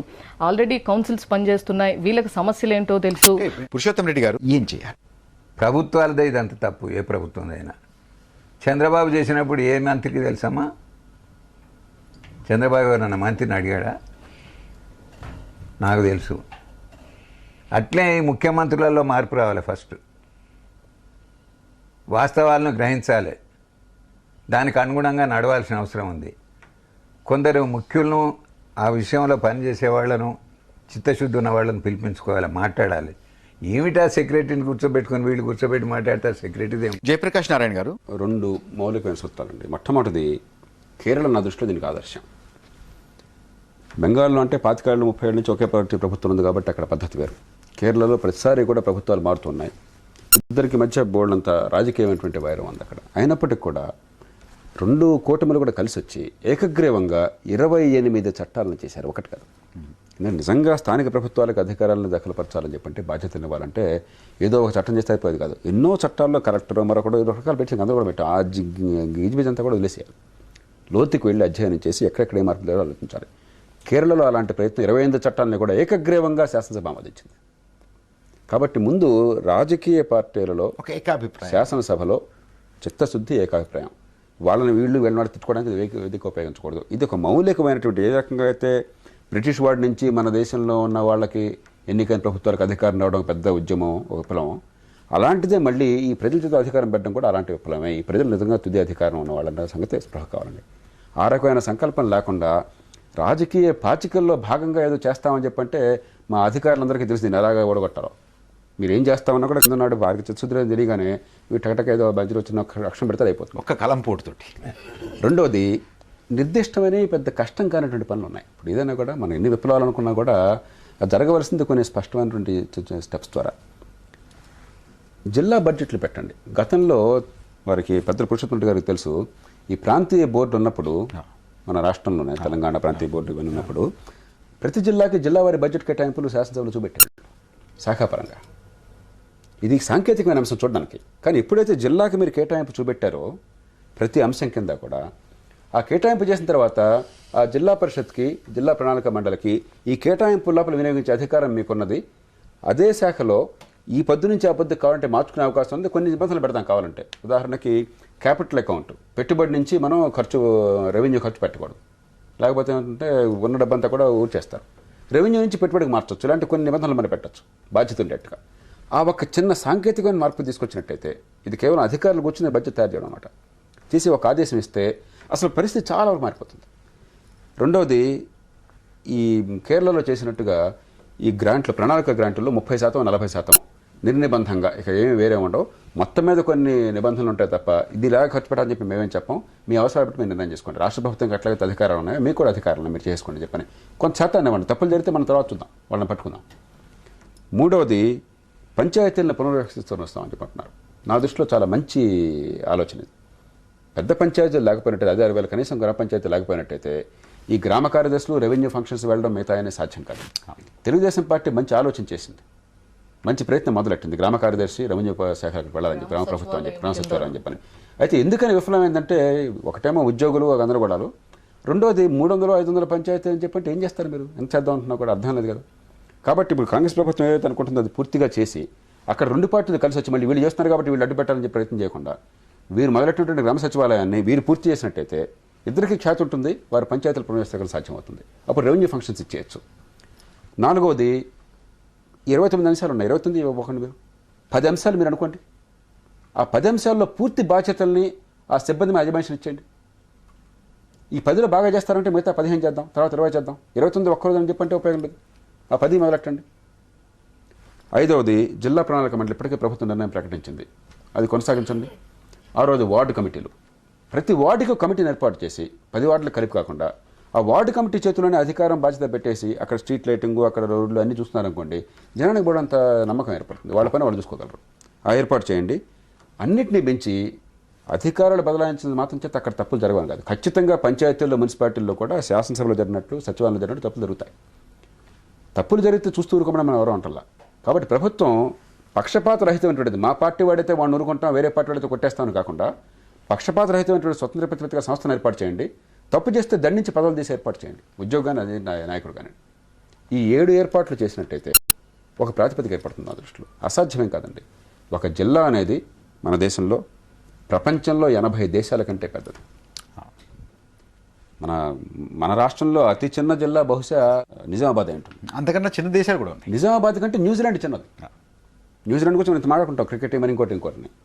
కాబట్టి అంత పెద్ద జిల్లా అయినప్పుడు మనం ఇప్పటికైనా సరే ప్రజల చేతిలో అధికారం బాధ్యతలు పెట్టకుండా ఎంతసేపటికి అధికారం మార్పిడి చుట్టే దేశం రాజకీయం అంతా తిరుగుతున్నట్టయితే వీళ్ళు వస్తారు వాళ్ళు పోతారు, వాళ్ళు వస్తారు వీళ్ళు పోతారు, వాళ్ళ మీద జనానికి ఎవరో ఒకళ్ళు చెప్పారు ఎంత కసిగా ఉందంటే జనానికి ఎవరిని జరిగినా ఓడించాలని, కాబట్టి అందరినీ ఓడించారు కాబట్టి ఎవరెవరు గెలిపిస్తున్నారు, కానీ అందరినీ ఓడించాలని అది రాజకీయం మంచిది కాదు. అంచేత ఇప్పటికైనా సరే ఒక్కసారి కొంచెం కళ్ళు తిరుగుద్దాం. మన వీధులు ఎట్లా ఉన్నాయో, మన నీళ్ళు ఎట్లా ఉన్నాయో, మన ప్రజల అవసరాలు ఎట్లా ఉన్నాయో గమనిద్దాం. అన్ని అధికారులు బదిలీంచండి. రెవెన్యూ అధికారాన్ని తేడా ఉండదు, అధికారుల చేతిలో పెట్టద్దు. రెవెన్యూ మొత్తం గ్రాంట్ రికార్డ్స్ అన్ని వాళ్ళకి ఇచ్చేయండి, మంచి చెడు వాళ్ళు చూసుకుంటారు. స్థానిక సంస్థల్ని స్థానిక స్వపరిపాలనా సంస్థలుగా, స్థానిక ప్రభుత్వాలుగా తీర్చిదిద్దుకునేటువంటి లక్ష్యానికి మన రాష్ట్రం చాలా దూరంగా ఉంది. అయితే ఇది ఎవరో ఇస్తారు అనేటటువంటిది కాకుండా అది ఆ రకమైనటువంటి అధికారాలన్నింటినీ కూడా మనం గెలుచుకోవాల్సినటువంటి అవసరం ఉంది. దీనికి కావాల్సినటువంటి ఆందోళనని చేపట్టాల్సినటువంటి అవసరం ఉంది.